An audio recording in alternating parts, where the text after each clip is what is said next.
ధర్మ జిజ్ఞాసులకు శుభాశీస్సులు. చైత్రమాస అనుష్ఠానాల్లో రామానుష్ఠానంలో మనం అనేకం మీకు నేను తెలియచేశాను. అనేకం ఏమిటండి? ఒకటి, యుద్ధకాండలో ఉండేటటువంటి 120 శ్లోకాల పారాయణం చేత పునర్జన్మ లేదని ఒక విషయాన్ని చెప్పాను. తారక మంత్రానుష్ఠానాన్ని గురించి మీకు తెలియచేశాను. ఈరోజు 3 అనుష్ఠానాలు చెప్తున్నాను నేను. అన్నీ అనేకమైనవి ఉన్నాయి. రామాయణం మొత్తం పారాయణం చేయొచ్చు, కానీ మనకు అంత శ్రద్ధ, అంత భక్తి, అంత స్థితి లేదు కనుక చెప్తారు. సూక్ష్మంలో మోక్షమని స్వల్పమప్యస్య ధర్మస్య త్రాయతో మహతో భయాత్ అని మనకు గీతాచార్యులు వారు చెప్పినారు. నువ్వు ఏదో చేయాల్సి రోజంతా కూర్చొని డోలు కొట్టాల్సిన అవసరం లేదు. ఉదయము సాయంత్రము వీలైతే మధ్యాహ్న సమయంలో ఆ పరమాత్మకే కొంత సమయాన్ని కేటాయించి జపించి తరించవచ్చని మనకు శాస్త్రాలు చెప్తున్నాయి. ఈరోజు నేను చెప్పబోయేటటువంటి ఒక అద్భుతమైనటువంటి అంశము, దీని ద్వారా కూడా మీరు తరించవచ్చు. ఇది చెప్తే మీరు ఆశ్చర్యపోతారు. ఇదేదో నాకల్పితం కాదు. మీరు ఒక్కసారి పద్మ పురాణం, అత్యంత అద్భుతమైనటువంటి పురాణాల్లో పద్మ పురాణం చాలా పెద్ద పురాణం అంటారు పెద్దలు. ఆ పద్మ పురాణంలో మనకు ఉత్తరఖండలో 59వ అధ్యాయంలో 51వ శ్లోకం నుండి 52 అలా కొన్ని శ్లోకాల వరకు కొన్ని అద్భుతమైన రహస్యాలు స్వయంగా పరమేశ్వరుడు పార్వతీకి చెప్తారు. ఆ రహస్యాన్ని ఏందో మనం ఈరోజు తెలుసుకుంటాం. చూడండి, శ్రీరామచంద్రస్య నామ్నామష్టోత్తరశతం గుహ్యాద్గుహ్యతం దేవి తవ ప్రీత్యాన్ ప్రకీర్తితం యః పటే శృణుయాద్వాపి భక్తియుక్తేన చేతసా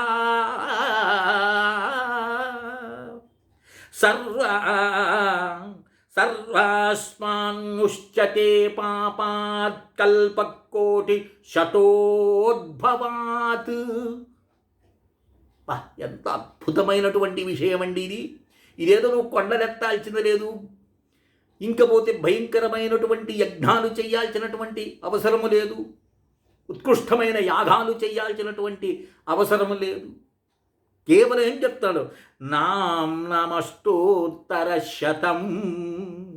శ్రీరామచంద్రుడి యొక్క అష్టోత్తర శతనామావళి ఏదైతే ఉన్నదో అది గుహ్యాద్గుహ్యతం దేవి, చాలా రహస్యమైనటువంటిది ఓ పార్వతి, ఓ దేవి చెప్తున్నాడు. తవ ప్రీత్యా ప్రకీర్తితం, నీ ప్రీతి కోసంగా నేను ఈ విషయాన్ని నీకు చెప్తున్నానని పరమేశ్వరుడు చెప్తున్నాడు. ఏమని?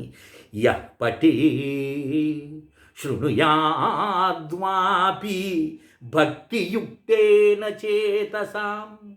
భక్తి శ్రద్ధలతో ఎవడు దీన్ని పారాయణం చేసినా, కనీసం విన్నా, వాడు సర్వాస్మాన్ ఉష్యతే, సమస్తమైనటువంటి పాపములన్నింటిని కూడా తొలగించుకుంటాడు. ఎన్ని పాపాలు చెప్పినాడో తెలుసా అండి? కల్పకోటి శతోద్భవ, 100 కోట్ల కల్పాల్లో చేసినటువంటి ఘోరాతి ఘోర పాపములన్నీ కూడా తొలగిపోతాయి అని స్వయంగా పరమేశ్వరుడే పార్వతీకి చెప్పి, పరమేశ్వరుడు రామశబ్దాన్ని జపం చేసేటటువంటి వాడు. నిరంతరము శ్రీరామ్ శ్రీరామ్ శ్రీరామ్ అని. ఆ రామశబ్దానికి సమానమైన తత్తుల్యం, రామశబ్దానికి సమమైనటువంటిది మరొకటి లేదని ఇది ఈశ్వరుని యొక్క ఉద్దేశ్యమని. శ్రీరామ రామ రామేతి రమే రామే మనోరమే సహస్రనామ తత్తుల్యం రామనామ పరాననే స్వయంగా పార్వతీకి శివుడు చెప్పినటువంటి అద్భుతమైనది. రామ రామ రామ అని ఎవడైతే మామూలుగా మదిస్తూ ఉంటాడు, రమిస్తూ ఉంటాడు, తత్తుల్యం, దానికి సమానమైనటువంటిది ఏదీ లేదు అని నిఖచ్చితంగా మనకు పరమేశ్వరుడు చెప్పాడు. కనుక దివ్యమైనటువంటి పుష్పాలు కానీ లేదు, పుష్పాలు కూడా లేవు, అక్షంతలైన అవి కూడా లేదు, మానసికమైనటువంటిది. ఎక్కడైనా కూర్చొని ప్రశాంతమైనటువంటి సమయంలో లేదా ఇంట్లోనే కూర్చొని ఆ రామం యొక్క పట్టాభిషేకము యొక్క ఫోటో దగ్గర కూర్చొని స్వామికి చక్కగా పూలు పెట్టి ధూప దీప నైవేద్యాలు పెట్టి వడపప్పు పానకం పెట్టండి, పంచపూజ చేయండి. పంచపూజ చేసిన తర్వాత ఈ దివ్యమైనటువంటి అష్టోత్తరం, ఇది చాలా దగ్గర ఉంటుందో లేదో తెలియదు, కానీ ఇది నేను పద్మపురాణంలో ఉన్న స్తోత్రాన్ని చెప్తున్నాను. నేను ఇక్కడ శ్రీరామాయ నమః, ఓం రామభద్రాయ నమః, ఓం రామచంద్రాయ నమః, ఓం శాశ్వతాయ నమః, ఓం రాజీవలోచనాయ నమః, ఓం శ్రీమతే నమః, ఓం రాజేంద్రాయ నమః అనేటటువంటి విధంగా ఈ వస్తుంది. ఇక్కడ మనం అష్టోత్తరం ఎలా చేస్తామంటే, ఏదో త్వరగా ఎవరో మనల్ని తరుముకుంటున్నట్టు మనం భావించేస్తుంటాం. ఇది ఎలా చేయాలి? ముందు ఓంకారాన్ని ఉచ్చరించాలి. ఓంకారాన్ని ఉచ్చరించి ఓంకార శబ్దం ఎక్కడైతే లయమవుతుందో, ఇప్పుడు చూడండి, ఓ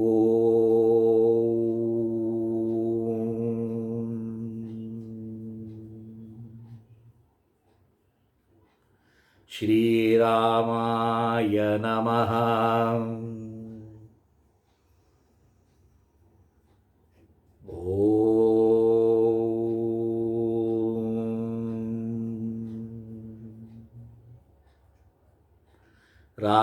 రామభద్రాయ నమః,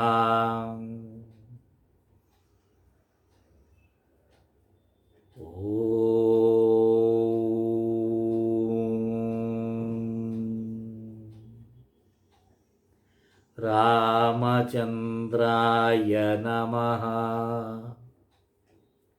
ఇలా చేయాలండి అష్టోత్తరం అంటే. అంతేగాని ఏదో దర చేసేసినాం అంటే కాదు.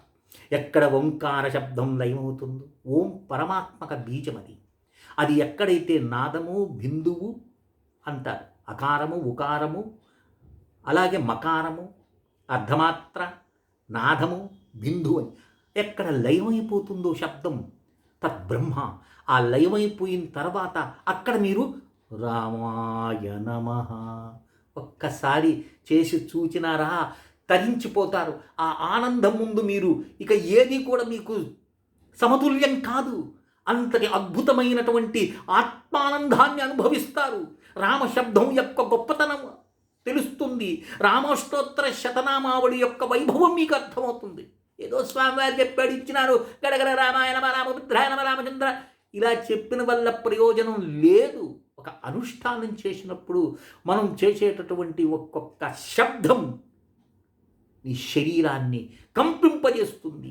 ఆ కంపనంలో దాక్కుని ఉన్నటువంటిది, ఎముకల్లో దాగి ఉన్నటువంటి ఆ భయంకరమైనటువంటి పాపపు రాశి అంతా తక్షణమే భస్మమైపోతుంది. అర్థమవుతుందా? ఆ ప్రకారంగా ఈ యొక్క దివ్యమైనటువంటి పద్మపురాణంతర్గత శ్రీరామ అష్టోత్తర శతనామావళిని చదివి పారాయణం చేసి,